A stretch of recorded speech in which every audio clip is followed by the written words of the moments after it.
Angostura bitters has been around since 1824, so we've been a part of the very foundation of the cocktail industry. It was designed as medicine initially, so we don't advocate it as a shot. However, we promote it in its natural use as an accent, but we embrace the creativity of every bartender that loves Angostura aromatic bitters.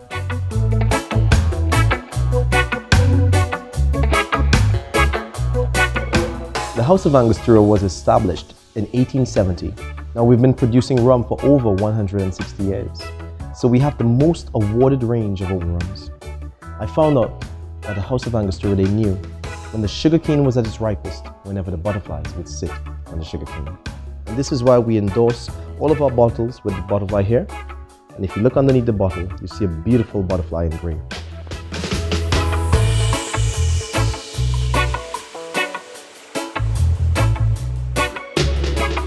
We ask ourselves, what is the next move for the House of Angostura? We saw the trend of bartenders using the category of Amaro in their cocktails, which is a potable style of bitters. So we have the resources to do it. But it took us 6 years to finalize a recipe. By July of that year in 2015, Amaro de Angostura won Best Cocktail Ingredient in Spirit at Tales of the Cocktails. So since then, Amaro de Angostura has been launched in many countries globally, making it a truly global product on our portfolio.